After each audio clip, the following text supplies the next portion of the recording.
Hi everyone, welcome to the Teen Debaters second session in the Debate 101 series.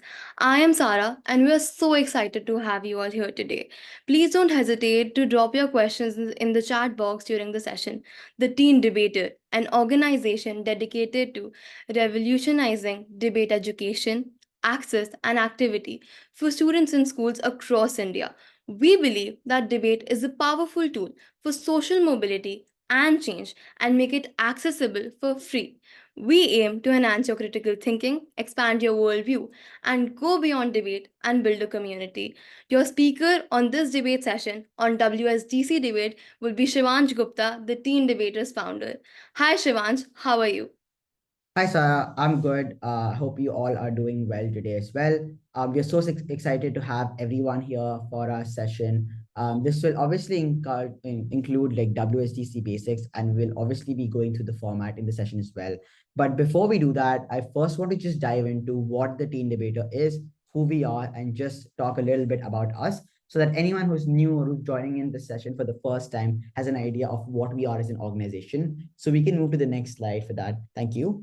So let's just first talk about who we are. The Teen Debater, as it says on the slide itself, is a non-profit organization which is made in India. And the main part and the main goal of this organization is to be able to get a lot of people into debate. That's our main aim. Our mission and our vision are already written on the slides. You can see. I'm not going to read them out, but we have five main goals that are very important of what we do as part of our organization to achieve of what we want to get for people who will do debate in the future through our organization. Ideally, the main part of creating the Teen Debater is not only to make debates and MUNs just more accessible to people, but also to build skills through people who are already doing debates and MUNs in a way that can be fruitful for your college admissions, in a way it can be fruitful for you in your real life, and for you to get jobs in the best possible companies, all of that stuff. Because just keeping it in mind that debates and MUNs build inherent social skills and skills of reasoning, thinking that are very, very, very valuable even in and after college as well, especially part of doing any job, becoming part of any company, because you can still be skilled as a coder or you can still be skilled as an engineer. But if you have skills of debate, if you have skills of MUN, you will most likely be given management positions, positions where you recognize leaders, positions where you recognize people who handle other people, because it is only through debate and MUNs you learn these kind of social skills. And just to clarify the five main goals then of the Teen Debater, you can see them written on our slide as well, are one, accessibility. The main and the most important goal is to make debate accessible, is to make MUNs accessible to vulnerable communities, to people who have no access to debate. A lot of you who have turned in right now for the session have turned in because you do have the ability to come to us and you can learn debate from online mediums. But in government schools, in places where people don't even have access to one form of technology, they don't have the ability to learn anything about debates and MUNs. And these are so important skills that can get them out of their poverty, that can change the kind of thinking that is there in their society and help them get access and opportunity to many other kind of jobs and skills if they just learn debates and MUNs. And that's why we want to make debates accessible to the most important communities in India who don't have any access to be able to learn these kind of important skills. The second thing was empowerment. We want people to be empowered by debate. We want them to learn and use debate as a tool to be able to gain social mobility. We want them to use this tool in their daily life. We want them to be able to use this tool to be able to solve problems that they have in their daily life. The third thing was education. Obviously, we want to create the best possible education of debate from our end. A lot of kind of organizations that are there for debate today are pricey and are heavily based on profit. That's why we are a non-profit organization. The whole like idea of creating a non-profit organization in the first place is so that people don't have the ability to just people don't just have to pay to learn debate, because debate should not be paid for. It is more than just an academic program. It's not even a subject that you should be able to pay for to learn. It's a basic skill that everyone should know, and that's why we want to educate more and more people. And so for that, we're providing free resources. We have 7 years worth of resources for debate that we're giving to a lot of people for free that are available on our Discord platform, and we will make more of them available to everyone who joins the Teen Debater community, because the ultimate idea is to make debates and MUNs accessible in a way that's free for everyone, and there is no barrier to entry for anyone who joins in to learn debates and MUNs. The fourth thing is independence, where we want you to be able to practice debates and MUNs on your own, because a lot of times, because of the whole the vast variety of people that live in India, and we are so scattered around in different places. It's very hard for us to connect to someone else who might know debate, who might know MUNs. It's hard for us to find a friend who does the same debate format as us, or who also likes to do MUNs. And for that reason, we have our whole Discord community, which the link is also being put in chat as we speak. You can join the Discord community, and you can at any point request any other person to debate with you, to talk about MUNs, to help you prepare for MUNs, because we want you to become independent. We want you to be able to find other people. And also, more importantly than that, we're going to give you drills, we're going to give you forms of being able to practice debates at MUNs on your own, so that you don't have to be dependent on a third party organization that is charging you 2,000 rupees every month to learn something that you can learn without doing anything. Because again, debate is a skill. It's not something that is taught. It's not something that should be just taught generally price with a price attached to it. It's something that we should all know as humans inherently, and that's why we do this all for free. And the last thing, obviously, as an organization, we want to achieve is excellence. We want as many people to excel in the debates and competitions and MUNs they go to. We want you to win best delegates. We want you to win the debate competitions. But that's why it's the fifth goal. It's not the most important thing, because more important than winning a debate is just doing a debate in the first place. A lot of people are scared of just going into a debate, or they're scared of going into an MUN because it seems too hard and it seems very difficult. It seems a lot of prep is needed. And we want to ease that for you, so that the path for you to just become the best delegate or win a debate is far easier. And we want people to achieve excellence. The last thing I want to talk about of who we are before we actually move into our session for today is the leadership structure, which is like how you join our organization. And if you want to work with us, how do you work with us? We have four main current committees, which is the management committee, the organizing committee, the social media and technology. These are basically positions you can apply for. The form for the current month has been closed because we have a lot of applications, and we got about 100 responses, and we have to sort them down to 10 people who will be joining each of these committees. So maximum we'll get like 20 people, or 20 people out of 100 who will be then sorted out into different four committees who will be working with us. But the form for April will open up very soon, and we want you to register. If you're a parent who is there for the session, we want your child to come in and work with us. There is no adult working with us. We're not a third party organization. We have absolutely no way of making profit. So it's just children working to create an organization to make debate accessible to more and more teenagers and more children, insofar as it's not just limited to just teenagers. And so there's management. You can work at a level where you're managing other people, you're managing our committees, you're managing everything that goes on. There's organizing, where you can work to organize events with us. The event that is just going on right now, this whole session has been planned by just a bunch of kids. It's not been done by any adult. There has been absolutely zero adult involvement in this. And so it's just our team working behind us, who has created this session for you today. The third is social media. All our posts that are going up right now are just being created by 15-year-olds, 16-year-olds, people who are as young and are able to create such really good design posts as professionals themselves. So the kind of posts you see that are engaging, that are fun, are just created by children. And that's why we wanted to work with us for the social media organization, so social media committee. And the last one is technology. Technology is working for our website, which will be updated by next week. We'll have a full-fledged website, and also helping in our Discord. Anything related to tech will obviously be useful for us, and we want people to work with us for tech, because a lot of our work is being done online, and it's hard for us to just make this dependent on 4 or 5 people. And that's why we're getting people in to work with anything related to technology. But that's it for the team debater. Let's dive into the actual session and learn about WSDC basics. And so here is the agenda for the session. You can quickly look through it. Obviously, feel free to take screenshots. We would recommend you have a notebook with you, because debate is something that you will be requiring a lot of notes for. And we wanted to do this on a notebook, especially is because you'll far are more likely to remember it than typing it out. But also, a lot of debate competitions have become in person, so you cannot do all debates online. There is probably most likely a debate happening in the university next to you right now. There are debates going on this weekend at Mansa, at Delhi Technological University. There are debates going on in universities close to my house, and so there isn't a possibility that there will not be a debate happening right next to you. But for that, all of them are going on in person, and so you should learn the skill of writing down and taking notes faster than you're able to take it in your school. And so we recommend you have a debate notebook. Otherwise, for now, feel free to take in screenshots of the slides that we're presenting to you. This has all been curated, and all the materials have been created just by us, because we have debate knowledge and we have debate expertise. and we're happy to share it with all of you. In case you want, we will also be sharing the slides. We can find a way of sharing the slides as well on our Discord channel, and which is why I want you to join our Discord channel. All the children of like anyone who's, if there's a parent obviously watching this, you can ask your child to join in to the Discord channel. It's basically a way for us to talk to other people quickly and fast. And also just like WhatsApp for children as well, in a much more like fun way and with a lot more features. And so if you just join our Discord, we can share the slides with you, and you can obviously look through them in your free time and ask us any questions if you have. Yeah, and we can move to the next slide. So we'll first just start with the format of WSDC. The WSDC format is also known as the World Schools Debating Championship. So the background history behind WSDC is that WSDC means, so it was actually created as a format for school children to debate at a very high competitive level where they represent their country. Because WSDC is actually a championship. That's why it's called World Schools Debating Championship. It is actually a championship. And even the format is also called WSDC. So it's like saying if FIFA is the world's biggest event, FIFA World Cup is the world's biggest event for football, then the format in which football is also played is also called FIFA format or something like that. So similarly, WSDC is the name of the competition also, as well as the name of the format of debate, because there are many formats of debate. There's a format known as British Parliamentary, and we will cover other formats similar to WSDC as well.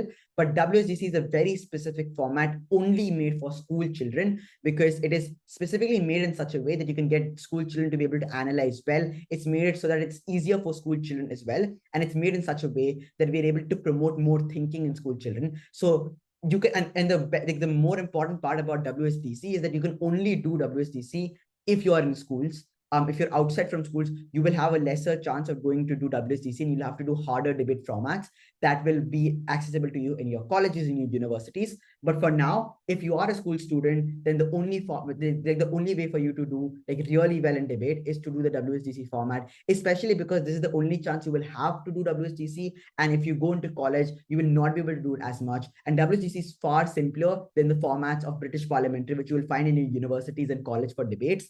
And so you should make the most of your time you have with WSDC, because it's a very, very easy format to learn and to be able to debate in, because it's very fun to be able to learn in WSDC as well.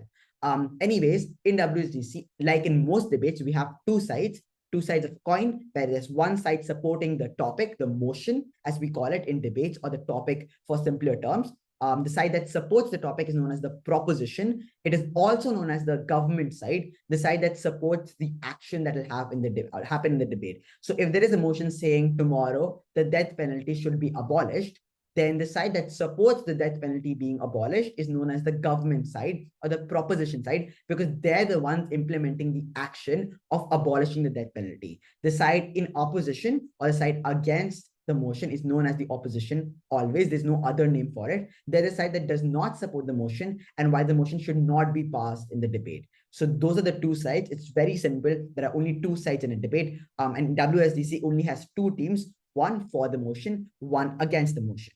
And obviously, both of them make different points on why the motion should be passed or why the motion should not be passed, etc.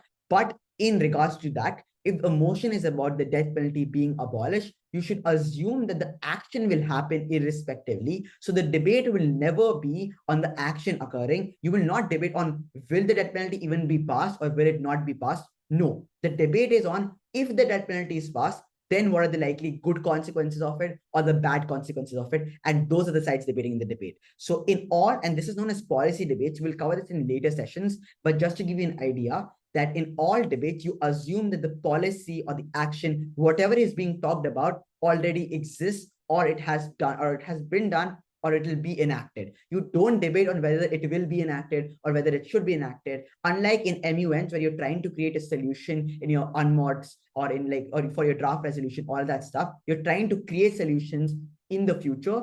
In MUNs, you assume that whatever solution or action is being taken, and you will not debate on whether that should be taken or not.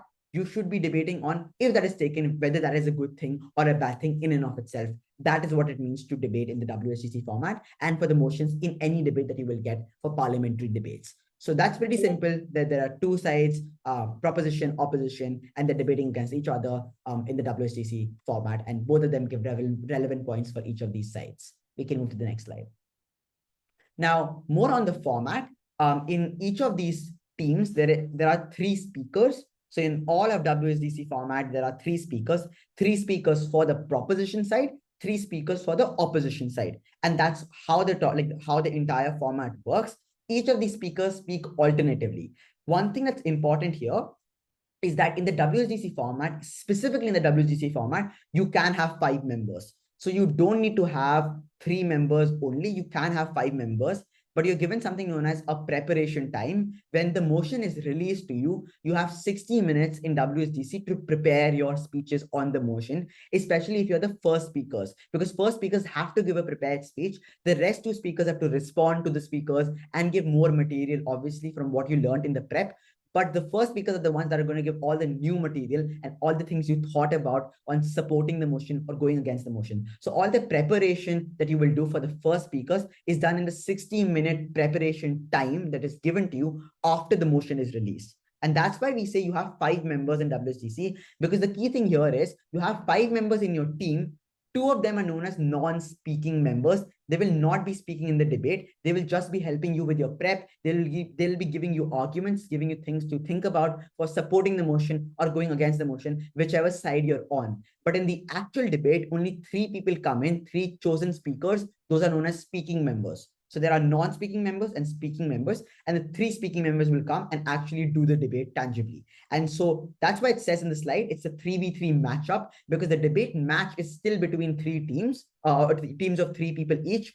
But each team can still have 5 people, because in the preparation time, you can discuss with all your 5 members. But in the actual debate, you only have 3 members debating, and the rest who just sit on the side and watch the debate. They're not allowed to help the other people who are actually debating. And that's why they're known as non-speaking members. They're not speaking at all in the debate. So as I said on the slide, there are 3 members. The first speaker of both parties present and set up the motion. We'll talk about what each speaker is supposed to do later on as well. But there is something important that should be noted here. The way the format generally works is that you have the first speaker from proposition, known as first proposition or 1P. I'll also type this in chat so that it's easier for all of you to remember. The first speaker is known as 1P, first proposition, or prime minister, PM. We'll also talk about this later on, but that's the first speaker. And this is just the order of the format. So the first speaker goes up, gives their speech. Now, how long is each speech for? It's for 8 minutes. Every speech in WSDC is for 8 minutes.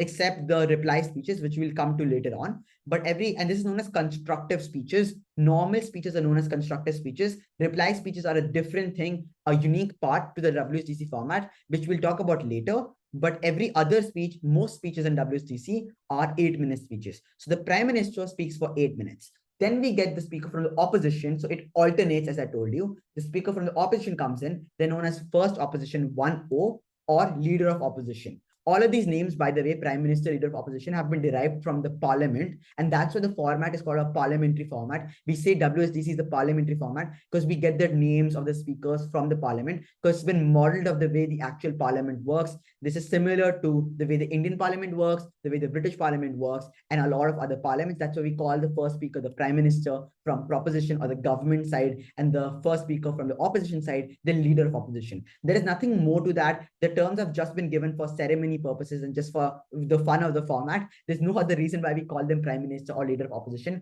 It's not going to affect the way you give your speeches. Obviously, there are specific roles to each speaker, but Prime Minister and Leader of Opposition, and the names I'll be telling you later on also, it has nothing to do specifically with the way you're supposed to speak or who you are as a person. It's just the title given to the speakers in the order that we have.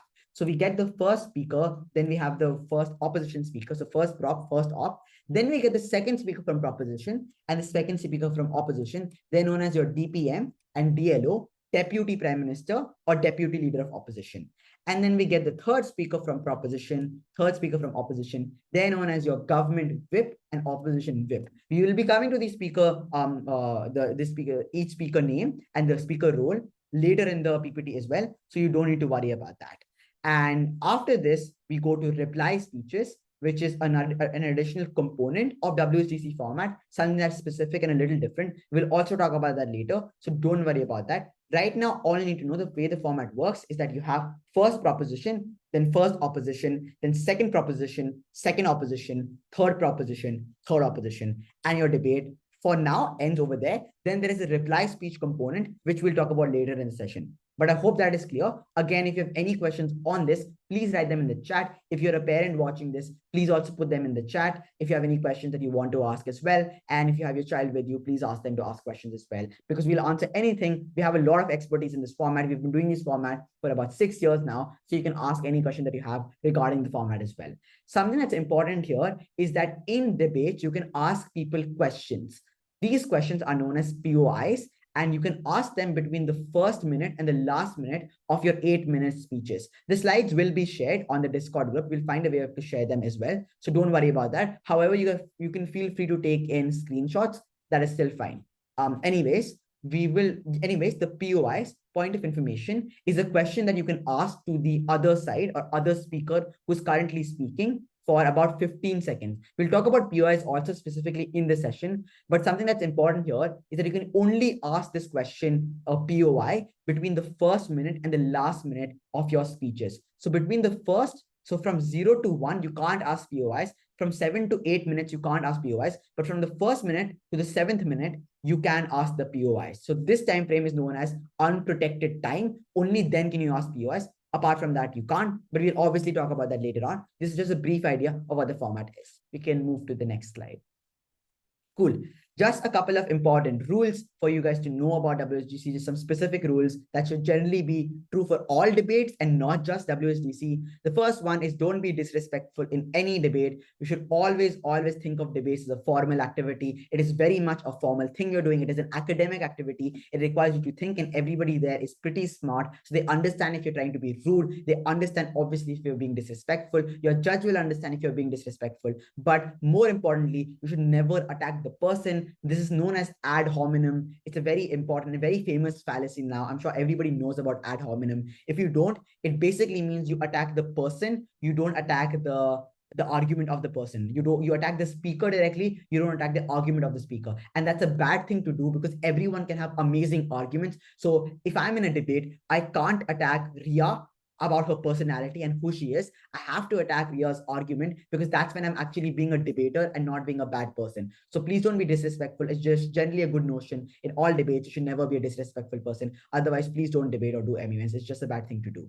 The second, obviously, is no POIs can be asked after the last minute is over or the first minute is going on. So you can't ask between 0 to 1 minute, or from the 7th minute till the 8th minute in your stopwatch. That is known as protected time. This is a time given to you, especially because the first minute, your introduction, and the last minute, your conclusion, is very important to the judge, to the speaker, to the speaker as well, and to other teams in the debate. They want to hear your introduction. Your judge, more importantly, wants to hear introduction, because the first thing that they'll be hearing regarding what the debate is about. And if in that time you ask POIs or you badger the speaker by just asking them a lot of questions again and again, it's a bad thing to do, because nobody will understand your speech properly, and a bad structured introduction leads to a bad speech later on. And the judge then has a very weird sense of the flow of the speaker, because they're not understanding how the speech is going on if continuously someone else is asking them questions in the debate. That's why we make your first minute and your last minute protected. Nobody can ask you POIs in that. No one from the other team can stand and ask a POI. They can't do that, because we want to listen to your introduction and conclusion. They're the most important things we'll remember at the end of your speeches, and they should never have a bad start. Otherwise, the judge has a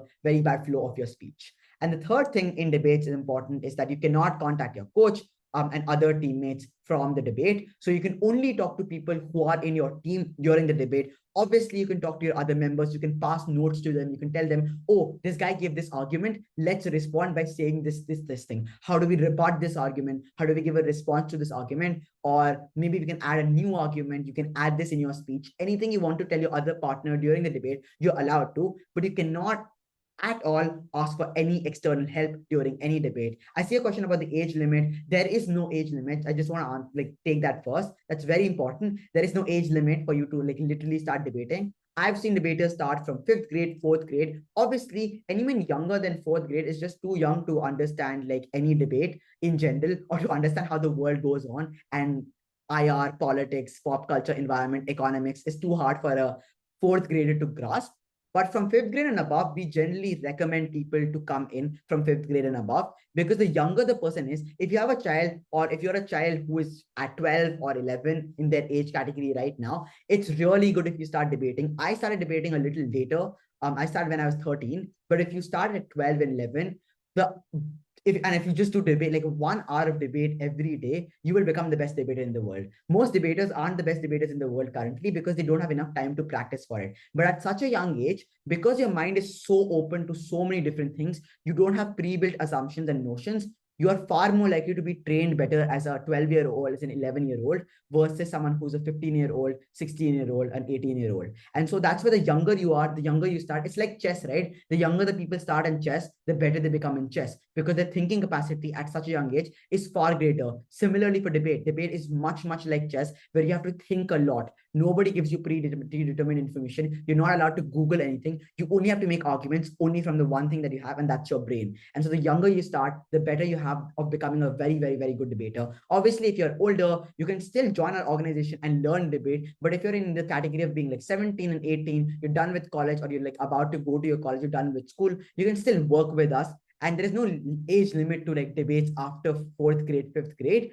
However, the older you are, we also recommend you join our organization and you work with us, because you can only help us in spreading debate to younger people, to people in your school who are in fifth and fourth grade, and teach debate to them. And there is absolutely no professional experience you need to teach debate. We will give you all the content, we'll give you all the slides. You just have to go and teach it to them directly as well. And so we obviously want you to go ahead and teach your juniors. If you're already in your senior grade, it'll of course help them. But there is no age limit to debating. We can move to the next slide. Awesome. Now let's just go to why WSDC is an important thing. There are four like main reasons why WSDC is important, but this is specifically because a lot of people just don't do debate, or like don't do WSDC as a format because it seems far too complicated and there's not enough incentive. And so the first thing here, and like, I don't even want to start with the more competition aspect, but it is college recognition. All of us here probably want to go to a great college and obviously want to get some college benefit. And so that is okay, because that is a good thing. And debate helps you a lot in that. If you have not heard this statistic before, I'll tell you right now, if you go to any college admissions process in the US or in the UK, the chances of you reaching the Ivy Leagues or the top 5 schools in the UK, like Cambridge, Oxford, LSE, Imperial College London, King's College London, the top 5 in the UK currently, and like the Ivy Leagues in the US, if you are a debater, your chances of getting into any top school in the US is 20 times more than being a non-debater. And this is not even about MUNs, it is just about debate, because MUNs are a different category. But if you are a debater, just by being a debater, you have a 20%, 20 times higher chance of getting into the college than by not being a debater. And this is very, very important, because this also tells us one important key thing, that you don't have to win debates to get into a good college. Even if you don't win Harvard, Stanford, if you do debates consistently for 5 years, the amount of knowledge you will gain about IR, politics, environment, technology, economics, social media, pop culture, criminal justice, social movements, everything, all of these different topics that you'll be exposed to, and the amount of knowledge you will gain about that, the essays that you will write for the US colleges, for UK colleges, and even for the liberal colleges in India that you want to apply to, the kind of responses you will give to them in your interviews, in the companies you apply to, because you have so much knowledge cause of debate, your chances of getting in become a lot higher, even if you don't win any debate. And that's why just doing debates is far more important than winning debates. And the thing is, if you start with debating, I can guarantee you, you will lose the first 100 debates. You will lose the first 10 debates that you do. That's just empirically true. Nobody is a god in debating. Debating is a human skill developed by like humans themselves, and you can't possibly imagine winning the debate you go to for the first time. If you win, great, don't take it over your head. You should always be expecting to lose in debate. You should always know that debate is just an activity at the end of the day, where you win or you lose. It's just a game that you're playing. And obviously, the better you do, the more debates you practice, the higher chances you have of winning. It's completely run by practice, because the more you practice, the more arguments you get, the better you're able to win. And so college recognition is a very, very big thing. The more you do WSDC and the more you do debates, the higher the chances of you to get into a very, very good college. Currently, I'm part of the Indian National Debating Squad, which is the top 15 debaters in India out of 3,000, 4,000 debate participants in India, who are officially chosen to represent India at national and international debating competitions like the WSDC format. And so in that, almost everyone in the national squad has a very high chance of getting into any Ivy League, because everyone who's in the national squad have been doing debate for at least a year or 2 years. That just shows, and a lot of people in the national squad just don't even win debates. They just are part of the squad, but they're not able to win debates as often or win competitions. But they're still able to go to very, very good colleges because they have been doing debates for a very long amount of time. There's a person I know personally who's been doing debates for about 5 years and currently just got accepted to Cambridge University, and she hasn't won a single, got accepted to Harvard and Cambridge University, and she hasn't like gone done any specific debate competition that she actually won, but she just did debates consistently for 5 years. She didn't win Oxford, Cambridge, she didn't win Harvard. She did well in some of them, but she didn't win enough to put it on a college application. But the amount of knowledge she got from those competitions got her admitted to Harvard and Cambridge and such great colleges, because you can just write that in your essays flawlessly, the amount of knowledge you get. The second thing in WSDC, and this specifically, I'll cover it quickly, is more competitions. Unlike other formats of debate and unlike MUNs in general, debates are far more accessible in terms of the competitions that you will get. Because the thing is, you will obviously get MUNs in your school. You will get MUNs that are part of your school or part of some university, but MUNs aren't as often that are very recognized. The two most recognized MUNs in India currently are the Harvard MUN and the Yale MUN, which recently started, which are recognized by big institutions like Harvard and Yale University.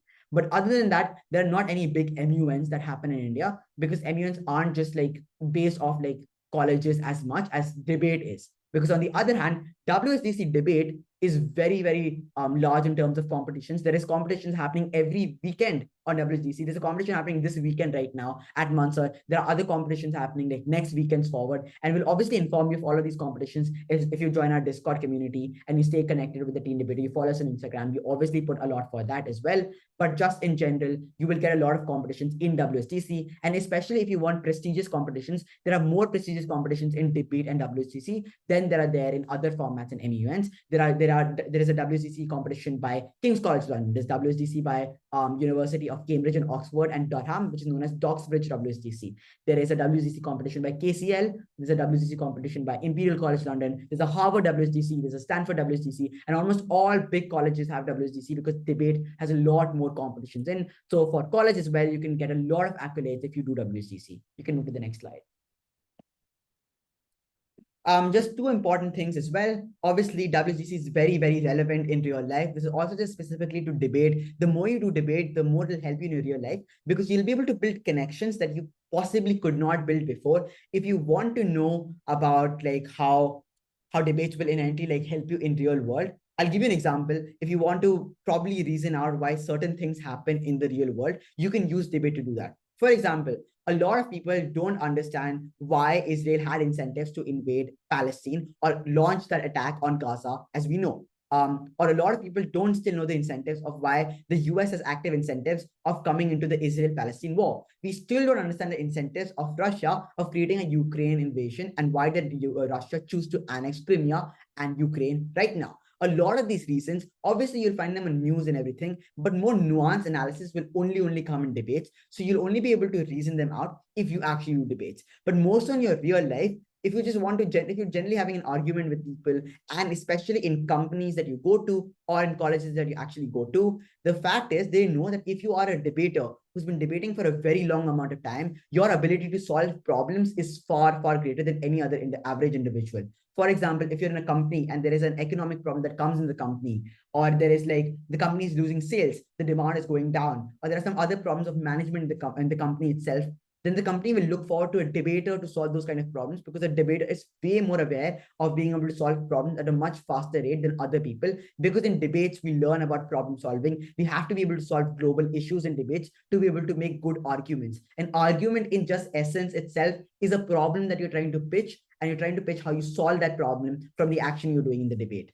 And lastly, debates are generally fun. You can meet a lot of new people by doing debates. You can make a lot of friends. You can also meet a lot of judges who are in great universities. You can tie up with them for doing research, etc. A lot of the people that I met while doing debates are very, very good friends of mine. And I met a lot of people who are at universities, who are doing PhD, who are PhD candidates at different universities. And those kind of people can be very useful for other extracurriculars, like doing research under them. A lot of judges have a lot of good credentials. You can always talk to them and make a lot of connections from debates. Yeah, we can move to the next part.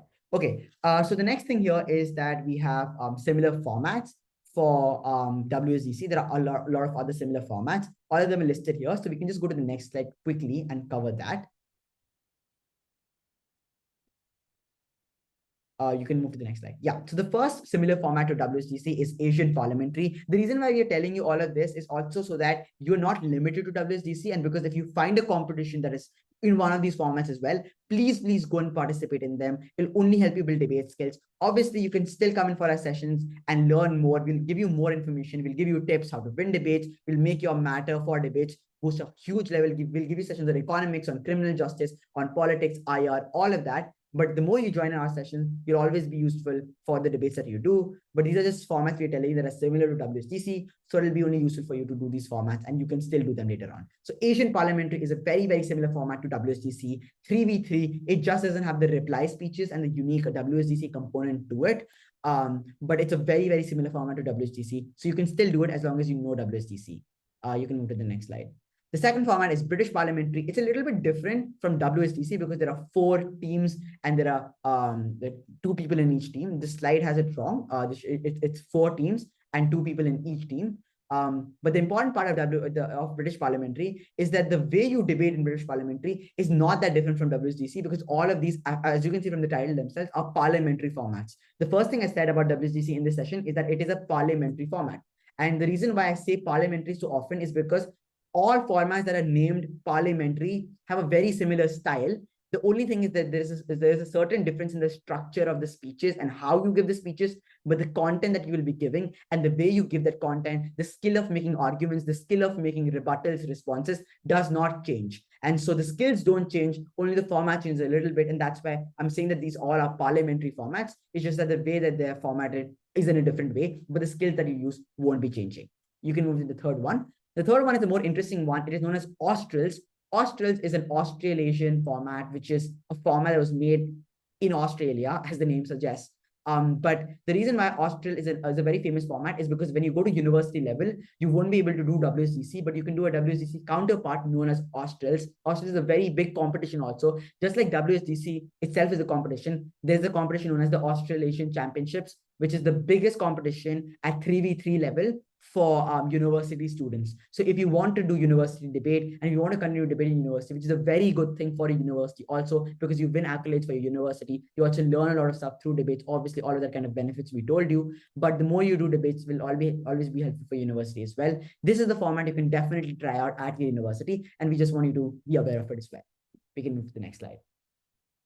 Okay, now we are coming to something more important for WSDC specifically, and those are the speaker roles, speakers from each WSDC. Please take screenshots of this. This has specifically been created by us, and this will be very useful because it gives you timestamp for each speaker and how much you're supposed to speak for each speaker position as well. You will not find this anywhere, and for most places where you have to find this, you'll probably have to pay to get those kind of resources. A lot of resources for this is paid, which is why we are giving this to you for free, because we don't think that debate should be something as a skill be paid for. You should practically not be paying for something that you should be able to do with your brain. And so we want to make this as accessible. These are the speaker roles that are there for each speaker. So the first speakers, like I told you, from both sides are known as Prime Minister and Leader of Opposition. The Prime Minister goes first, gives their speeches for 8 minutes, and then the Leader of Opposition goes and they give their speech for 8 minutes. Here, obviously, it's a more detailed understanding of what each speech includes. But just so you know, we will be covering everything that's here in detail in other sessions as well, how to make arguments, how to do rebuttals, how to do responses, everything like that. So you don't need to worry about that. But the first speeches is known as Prime Minister, PM speeches. And it's given over here that from 0 to 0:30, it's the introduction. The setup is for 2 minutes. And all the basic stuff for the format is given. The first argument is from 1:45 to 3. So there's nothing I need to specifically explain here. You can read it out yourself. But you might be wondering, what is setup? What does setup even mean? What does roadmap mean? What is a principal argument? What is constructive argument? How do you even make an argument? And then in LO, it says rebuttal. How do you give rebuttals? How do you give responses to an argument? How do you even make a response, right? How do you even think of, okay, what is a good response and how do you say that in a debate itself? All of that stuff will be explained in the next few sessions, because again, we want to cover debate in just 5 sessions, but it's a little bit hard to cover it in one session because obviously it's a lot extensive.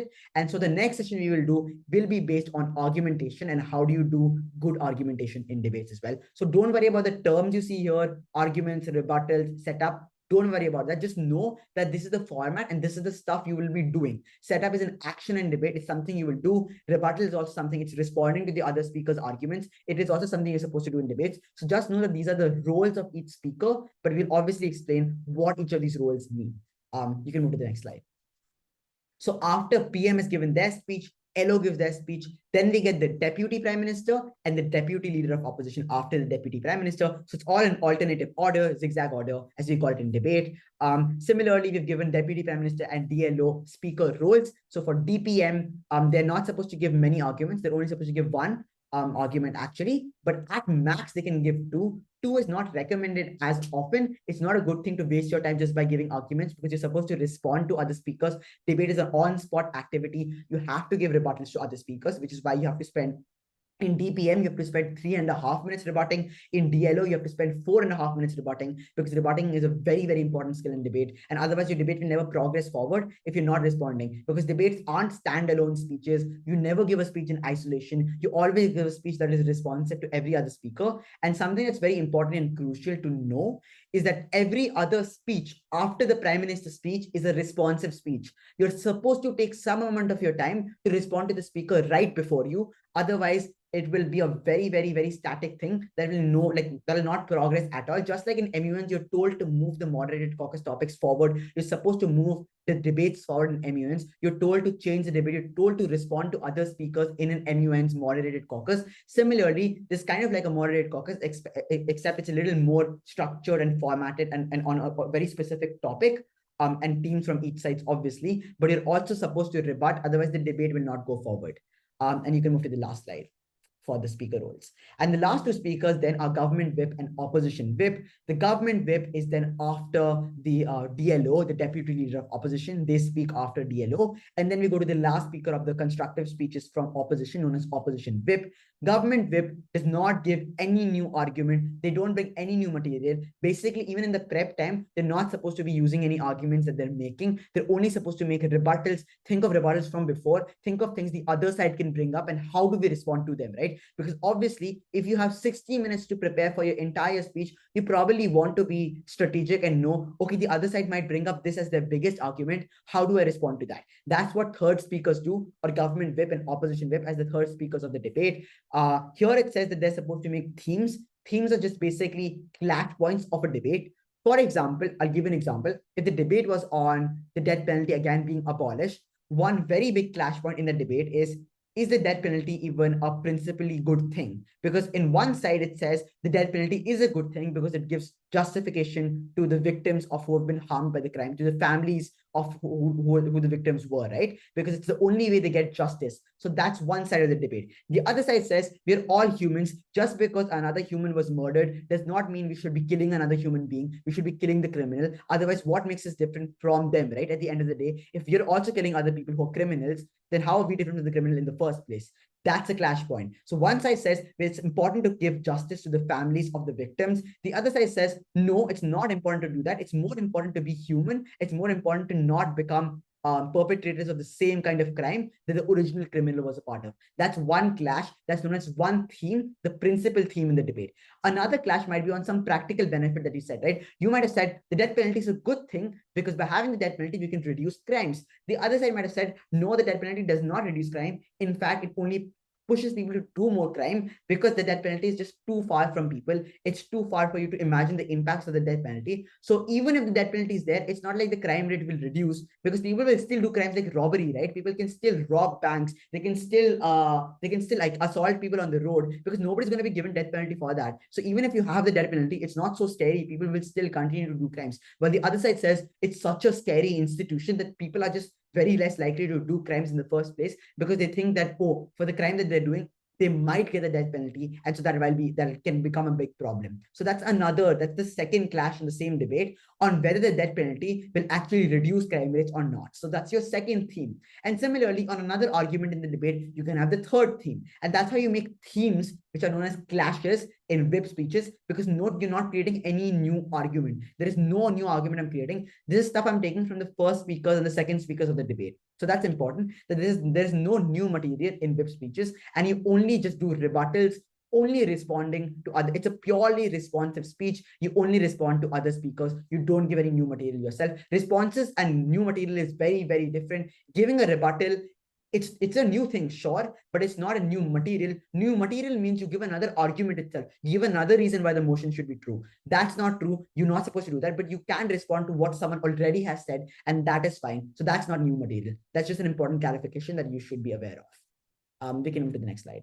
So now the last thing here for the WSDC format is POIs and replies. So these are important things in the WSDC format, and specifically there in the WSDC format known as a reply speech. So the first thing here is POIs. Like I told you before, POIs are questions that you can ask to a speaker while they're giving their 8-minute speech, not the other speeches, the reply speeches. And I'll come how the reply speeches are different and where are the reply speeches in the format itself, because I didn't tell you where it is in the format. So for now, just leave it. But for every other speech apart from the reply speech, which are your PM, LO, DPM, DLO, government whip, opposition whip, all the speakers I showed you right now, they can all take POIs. And if you saw the format slide, it said that there was a specific time for POIs in each of their names, right? That is the recommended time that we recommend these speakers to take a POI, but you can take a POI at any point from the 1st minute to the 7th minute. So on this slide, you can see right now, it says POIs may be offered during this time from the 1st minute to the 7th minute, but from 0 to 1 and from 7 to 8, it says you cannot ask POIs. It's known as protected time. So only during protected time, you can't ask the POI, because we want people to give good introductions and good conclusions, because that's the just start of the speech. You don't want to mess up the start of any speaker's speech. Otherwise, it's very hard to understand their speech if the starting introduction is just messed up. And so we don't do that. But from 1st to 7 minutes, you can ask a POI at any time. How do you ask a POI? If you're in a debate, if you're in an in-person debate, you will just stand up and say POI and give the POI. You're not like, you obviously you only give the POI if the other person accepts your POI. So what you do is anytime from 1 to 7 minutes, you just stand up and say POI. And the other speaker can still continue speaking, right? If they want, they can say, okay, fine, I'll accept your POI. And only then can you ask the POI. Maximum, it should be from till 15 seconds. And it has to be a question. It is not a comment.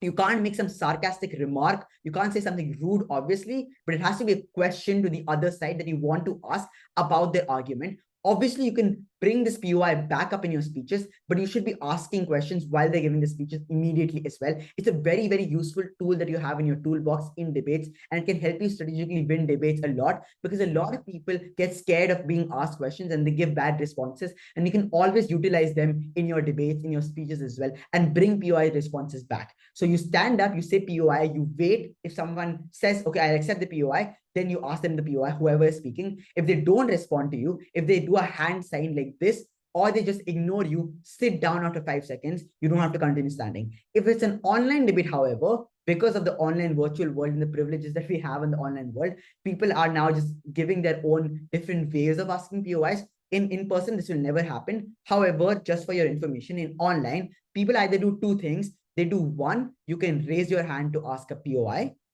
They do actually three things. They do one, they specify before their speech, I want POIs this way. Either you raise your hand on the Zoom platform to ask a POI, or you write it in chat. You write big words, POI, in capital in chat like this, and you give and you just wait for the other speaker who's speaking to accept it or not, similar to the way you would have stood up, or you just unmute yourself and say POI while the other person is speaking from 1st to 7 minutes.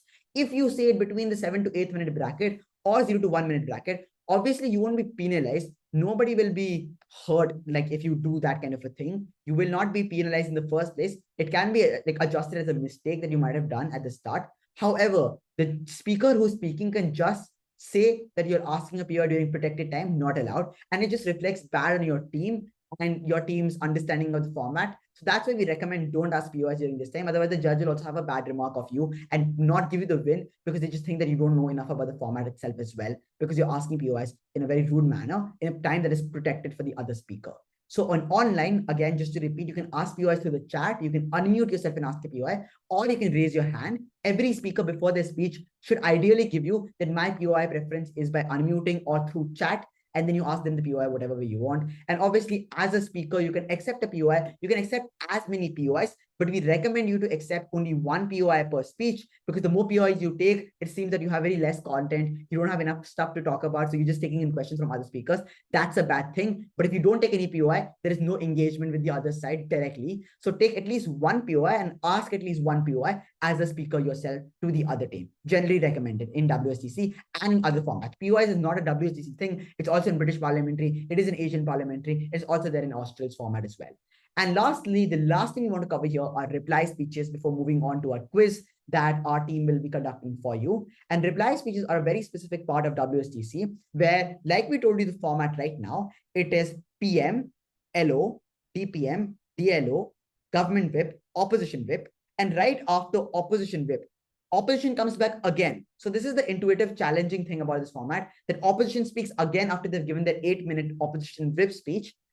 Because we don't want to end it at opposition. It's unfair that we give the last speech for 8 minutes to the opposition. So we have a reply speech which we give to the proposition for 4 minutes at the end. So once the opposition is done with their 8-minute speech at the end for whip, opposition whip, then you have something known as the opposition reply speaker.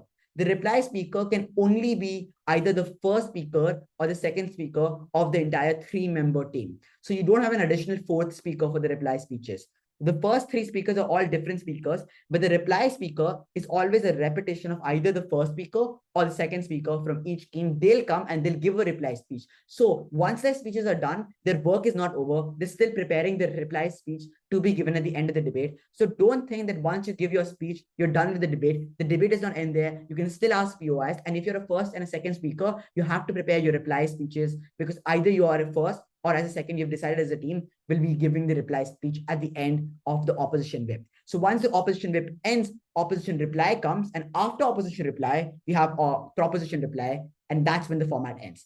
And the difference in reply and constructive speeches is that constructive speeches are for 8 minutes, reply speeches are for 4 minutes. They're not really a summary speech, but we call them a bias adjudication, where you want to give only the winning points from your side and prove why are these points the most important points in the debate, and why do they win over the other side. You don't usually give rebuttals or responses in a reply speech, but what you do in a reply speech is just weighing. Weighing is another session at like in and of itself in debates, and we will give another session for it because it's a very, very vast and big thing in debates. So we'll keep another session for it. But in reply speeches, you generally just do weighing, which is where you just try to prove why all the points that you gave from all 3 speeches in the debate were the most important points and why you win over the other side. So explaining why you win specifically is important in this speech. You won't be able to do this in other speeches because you have other material that you have to cover in other speeches as well. And that's why reply speeches are specifically made for you to just talk about why you win from your side in the debate. So just to recap, it's PM, LO, DPM, DLO, government whip, opposition whip, and then opposition whip. After that, we have opposition reply, not someone from proposition. So this is when the zigzag ends. We have opposition reply first, and then we have the proposition reply. And they're only for 4 minutes. And the one different thing about reply and other normal constructive 8-minute speeches is that 8-minute speeches, you can have POIs. Reply speeches don't have POIs. You can't ask a POI during these reply speeches because they're kind of like your conclusion speeches, the concluding remarks for the entirety of the debate. Nobody wants to ask you a POI on that. Nobody should be asking a POI because the judge wants to hear why each side should be winning this debate explicitly. And that's why POIs are not allowed in these last 2 speeches. So there are 6 speeches in total given by everyone else. Now we'll move to the quiz for you guys. Before that, we have a Q&A session. So we can actually cover that first. Yeah, we can get started with Q&A. Varalika, go ahead. I think you should be able to unmute. Thank you, Shivansh. That was a great session, wouldn't you all agree? I believe all questions asked in chat were answered by Manan and Avira. So we can now move on to a verbal Q&A.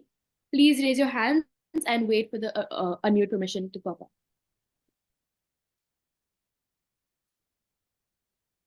Please do ask questions on the format. Obviously, it was a very simple session and we did talk about a lot of simple things. However, there were some technical bits that we had covered. So if you do have a question, it's your time to ask right now. And you can directly ask me. And we have a lot of people who are experienced in this format for about 4 or 5 years. If you're new to this format, if you want to ask a question about competitions, anything related, do go ahead and ask them for anything from the session as well.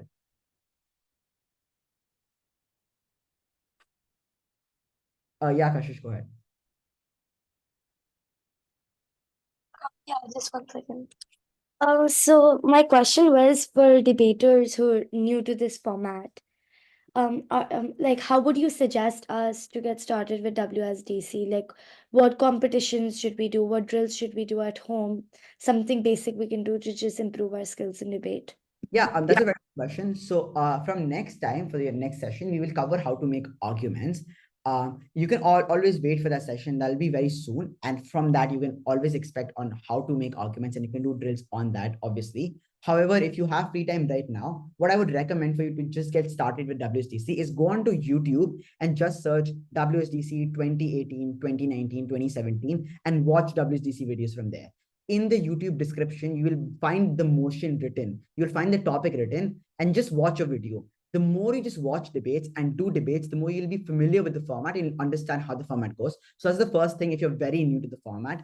Apart from that, there's a good drill that you can do, which is you look at the so if you want to let's say give a first speaker speech right on WSTC, you take up the motion that is there on YouTube from any one of these debates and you take 30 minutes and prep. Don't take 60 minutes. You don't need that much for a first speaker speech. So just take 30 minutes and prepare on the motion yourself and then prepare an 8-minute speech on that motion and give the 8-minute speech for that debate. If you want to do for the debate, then give an 8-minute speech for the debate. If you want to do a speech against, then do a speech against. You can choose a side, however, but give an 8-minute speech for and against from a first speaker point of view.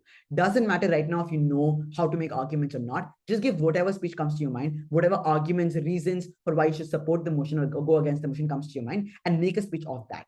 And then a good thing is you give that speech and then you compare that speech to the speech in the video, because the speakers in the video are the best debaters from their country. If there's a debate between Bangladesh and India on death penalty, then there are the best debaters of Bangladesh and best debaters of India debating against each other, show you the best possible debate on the death penalty that could have happened from school debaters. So WSDC, if you, whatever videos you watch, will most probably be the WSDC championship videos, which are each national delegation representing their country and doing the best format or doing the best possible, like giving the best possible debate speeches from their own country that they could have on that motion. So give a speech yourself and then compare to the speech in the video itself and see what they brought differently, because that'll always give you an idea. Okay, maybe I could have included this. I could have done this better and improve on your own speeches. But more importantly, the more you listen to other people's speeches, you will automatically get like stock arguments. This is what we call in debate stock arguments, pre-made arguments that you can use in any debate format. So you can just copy paste these arguments to other debate topics as well,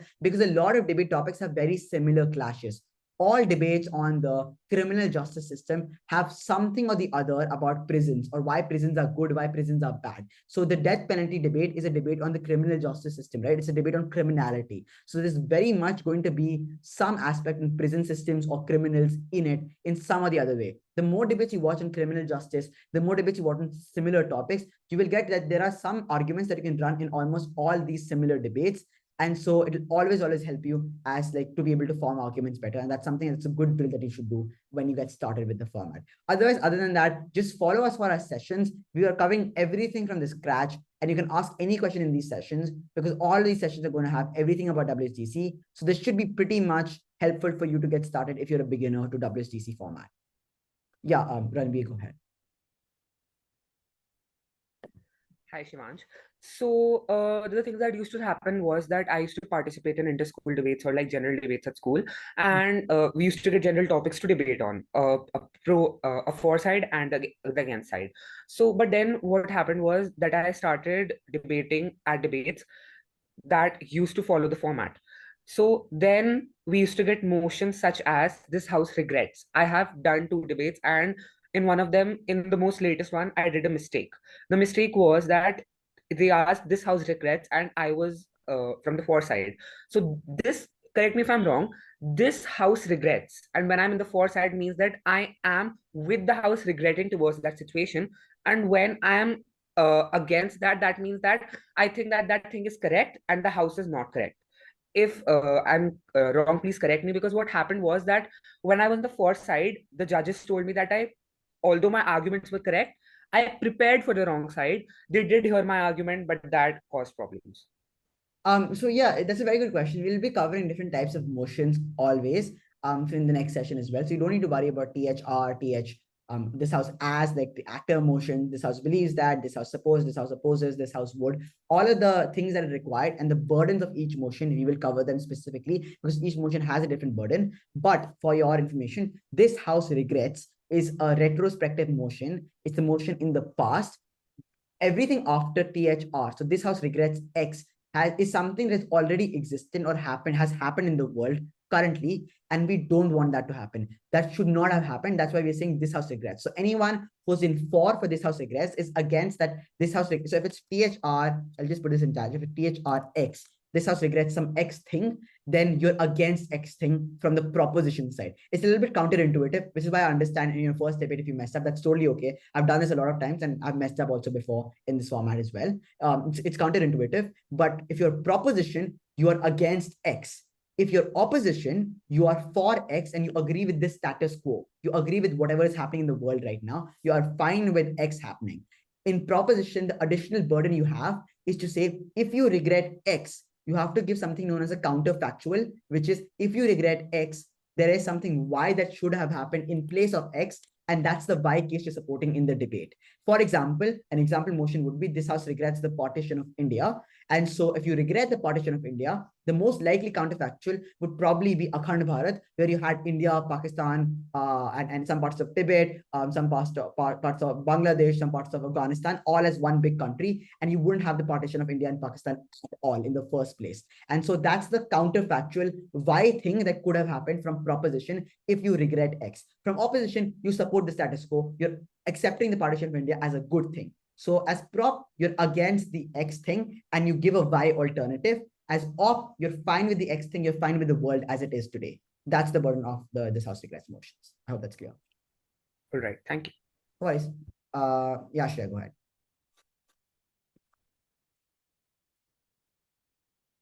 Shreya, you should be able to unmute yourself.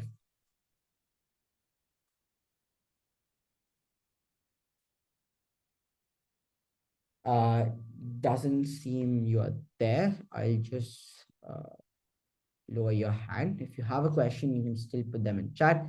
Anyone else who has a question, please ask them. Otherwise, we have a quiz prepared for you and we want you to do the quiz for you to get an idea of the format quickly. And yeah, and for you to just get engaged with the format as well. So if you do have a question, please ask. Otherwise, we can move to the quiz. Idant, yeah, go ahead, please present the quiz and we'll just tell you how to join with the quiz as well, guys. Yeah. Okay, so everyone, I'll be sharing a link in the chat. You guys just have to click on that link and join it. I will also be presenting wait. Yeah. Okay, so I will also be presenting the quiz, the live dashboard side by side. And yeah, here you go. Can you just wanted to confirm, can you guys still see my screen? Yeah, we can see a screen. Great.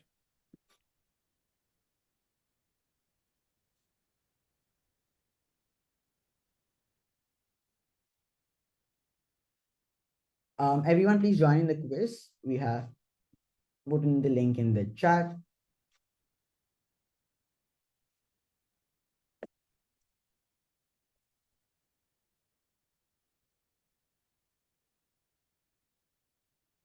It's a very good way for you to understand the format. The quiz has been created by someone who's also been debating for a long amount of time. And I mean, they've created the quiz. It took some effort, and there are a lot of good questions that'll help you understand the format very well and get in a good way to remember the format too. So do join the quiz. It's a very, very good way for you to get some practice with what the format is, what it's supposed to be about, and how you will be debating in the format.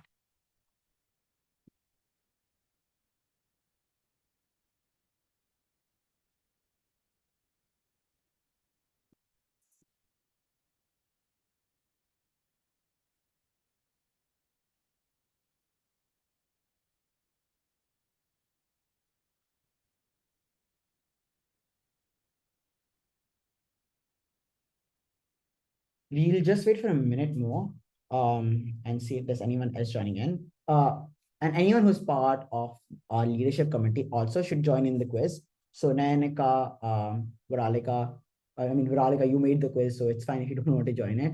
Kashish, also, you are also excused if you don't want to join, but you guys can still practice if you want. Anyone who's part of the team, also please join in, because it'll be a great way for you to understand the format too, apart from this session itself, since you guys will be speaking in the future sessions as well.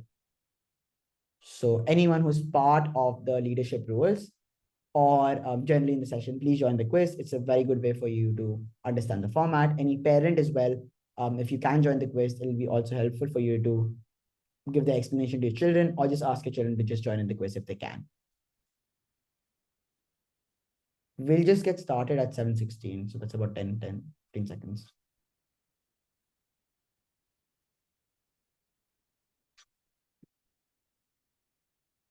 Yeah, Iran, you can start the quiz.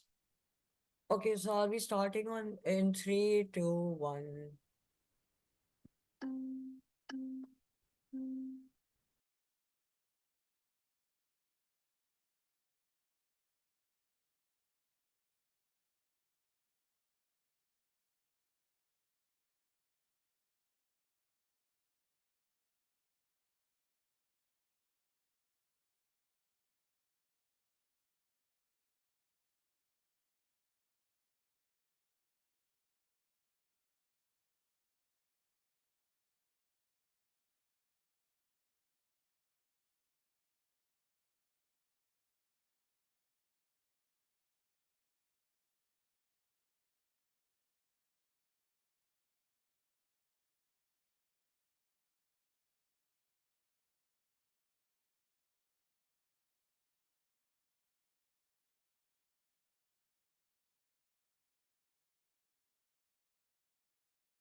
And while the quiz is going on, just to inform, we are going to have our physical in-person sessions very soon as well.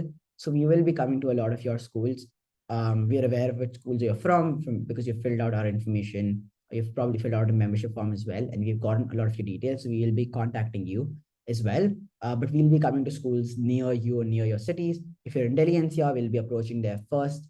But we'll definitely be coming to Mumbai and other cities as well in India to make debate more accessible and conduct offline sessions for debate, offline tournaments in your school, and get a lot of other schools to participate with you as well. And also help you organize different tournaments and conduct sessions for your juniors if you're already in a senior grade yourself. And for just by the way, for to apply for any one of our leadership positions, for doing any work with us, you don't have any age bracket for that as well. So you can be literally of any age and still apply to work with us. We have younger people from as young as from 8th grade who are still working and contributing to our work as well as part of the team debater. So even if you're 8th, 7th, you can still join and work with us as well as learning debate in the sessions that we do, because you'll have access to our free resources to make debate sessions for other people as well.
So out of the 16 participants, 12 participants are done. I think we're just waiting for 4 more people to finish.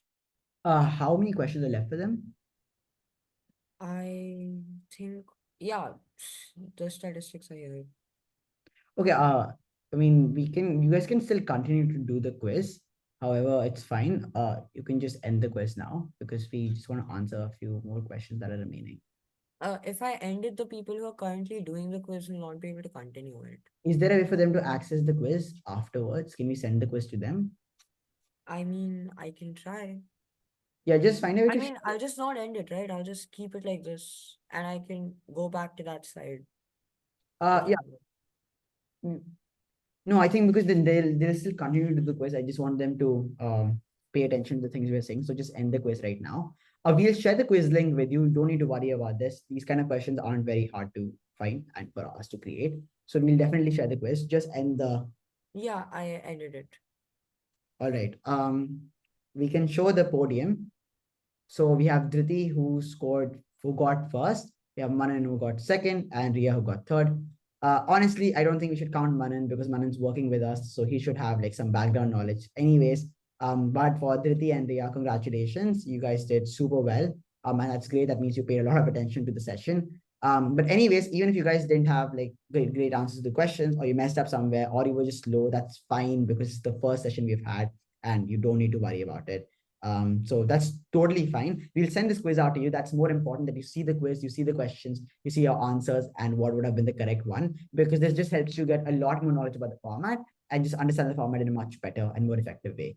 Anyways, we'll just come to the last part then, which is answering a few questions on chat and just finishing the session overall. So just two things. I got a question from Shreya in chat about researching and then structuring your speeches. For researching, I just want to inform that WSDC and all parliamentary formats don't allow researching. You're not allowed to use Google, internet in any form whatsoever. That is never allowed because these formats and all debate requires you to think on spot, make arguments on spot. Just like the way in MUNs, you're not allowed to use the internet when you have even when you're in an MUN committee. In most good MUNs, they will not allow you to do that, especially in Harvard and Yale. They don't allow you to do that at all. They want you to make responses to other people on spot. Similarly, debate works in a similar way. You're not allowed to use any form of internet. Unlike MUNs where you can prepare from before, you can't prepare for debates in before. You only have 60 minutes after the motion has been given because again, we want to build your impromptu thinking skills. So just for research, that's something important. However, for getting reliable sources, just for like reading the news and getting good examples to use in debate, so that because you can't research for debate, you can at least have news examples that you probably saw yesterday and you can bring them back in debate. There are a good list of news sites that we can share out with you. So do join our Discord group, Shreya. For that, you'll have a lot of access to the news sites we'll share over there. That's something that we can actually keep in mind. So Nayanika, you can just note that down from management. We can share a list of news resources for these people. But more importantly, we also do something known as the daily news on our Discord group. If you don't know that, it's already there as well. You join our Discord and there is a daily news being sent to everyone over there. We send a news every day and you'll be able to use that to get some example to be used in any form of debate and just so you have an idea of general knowledge anyways. And then lastly, for like general research, I'll just answer the questions that are coming in after. But just for general research, every time you go up on Google, if you want to know about something, please type it in the most precise way possible. Don't write sentences, obviously, write down words. If you're looking for something about economics, etc., then use economic terms. You'll find sources faster and try to write the name of the source you want to get if you want to go for reliable sources. You can't just write, okay, Modi elections India, and you can get like, you'll get thousands of sources, you get propaganda sources, all of that. But if you want specifically from maybe a good reliable source, then I'll write Modi India elections Times of India. Now I probably will get Times of India because I wrote Times of India in my keyword search for Google. So that's something you should be doing for finding reliable sources. For structuring your speeches, from the next time when we'll be talking about how to make arguments, how to give responses, we'll tell you how to structure an argument, the structure of rebuttal. And so you don't need to worry about how to structure your speeches in the most efficient way possible for now, because so the speaker roles that we have given to you is a structure of how your speech is supposed to be. The timestamps we give to you that for each of the parts, you're supposed to spend this much time, that literally is the structure for all of your speeches. However, we will still give to you in every argument how are you supposed to structure an argument, what are the things you say when you give an argument, how do you give points like first reason, second reason, third reason. All of that we'll tell you in the next session. So don't worry about that. But just generally to answer this question specifically, every time you give a debate speech, you should know that your notes should be structured in a way that they should just be a few words. Never write full sentences, never write full speeches down. It's very hard to read a speech. You will stutter definitely if you read a speech from a piece of paper or from like a laptop. And it's very clearly shown as well. The reason why that's true is because you're reading a piece of text. When you definitely like when you and the kind of thing that happens if you write down everything is that you lose out on a lot of content because you can't possibly write down all the responses word to word, which is why we recommend you to write down keywords and write more things quickly. This will be much more helpful for you if you want to bring in more content versus writing a paragraph down and just having that paragraph because you spend too long like writing it down word to word. So don't do word to word for all your speeches. Always write down key points or just words, and that's how you'll be able to give your arguments in a very effective, efficient manner, as Shreya pointed that out. So you've got to know how about the subject in order to make arguments. You have to know how to make arguments, how to respond, to be able to structure arguments, of course, and we'll do that in the next session. Don't worry about that. And lastly, does that mean for any debate, the motion will be told on spot and not before? Most debates are told on spot, and they give you 60 minutes to prepare for that motion. However, in WSDC and in some formats, there's something in WSDC actually only, there's something known as a prepared motion where they give you a month or 2 months in advance to prepare for that motion. But that's completely different. Those are in very, very big competitions that are highly prestigious and they want to see the best debate possible on that motion only then. So like for Doxbridge, which is University of Durham, Oxford and Cambridge, they give you prepared motions where they want you to prepare 2-3 weeks in advance for only that 1-2 motion. After that, all the other motions in the entire tournament, because in a tournament, you just don't get one motion. You get motions immediately after every debate is over, right? Every other debate is impromptu. You get a motion, you get 60 minutes, you do the debate for another 60 minutes. That's it. But for the prepared motions, which you will get 2-3 weeks in advance, you can prepare for them. You can use resources, you can use the internet, all that is allowed. But most debates that you will be doing from now on will be impromptu because you only build skills with impromptu debate. For prepared motions, you can use the internet, then kind of removes the point of being able to think on spot. And that's why we want you to prepare on spot. And so for building those skills, we'll do impromptu drills and on spot motions. So just be prepared more for impromptu and on spot. Debate is an on spot activity. You will not find prepared motions as often as you do for like most debates. Other than that, if you guys still have any questions, feel free to message them in chat. Please put these questions on our Discord group. It's literally a WhatsApp kind of community made for you, except it has a lot more features. You can adderate members from the management committee. You can adderate any one of the leadership committee members, and they can specifically answer your questions as well.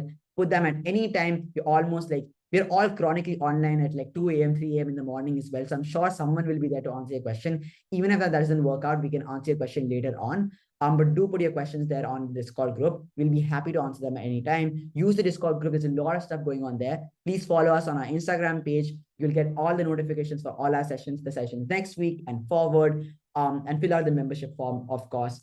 But other than that, all our social media, all the links are given here. There's nothing else for me to follow up on. If you still have any questions, if you want to stay back, you can. However, this is it. We'll upload the recording on YouTube. You can check it out later. And if you want anything else to revise in the thing that we've done today, you can always look at the recording and get an overview of what we covered today. But I hope you enjoyed the session. We'll try to do more engaging stuff. We'll also send out a sort of feedback form to everyone who registered because we have your emails so that you can say anything to us, anything that we could have improved, we should improve on. If you want more activities, you want more speaking time, you want to speak more in the session with us, you want to do drills on spot with us, we will definitely be happy to incorporate that. Just like we did the quiz. The quiz was the first thing we've done to engage with all of you. We've always done question answers, but we haven't done drills and all of that stuff. So we definitely want to do that. And if that's something that you want us to do more, we'll send out the feedback form and please put that over there as well. But thank you so much for joining in. And we will definitely see you back again next week soon. See you. If you have any other questions, please feel free to stay back. Otherwise, you're happy to leave.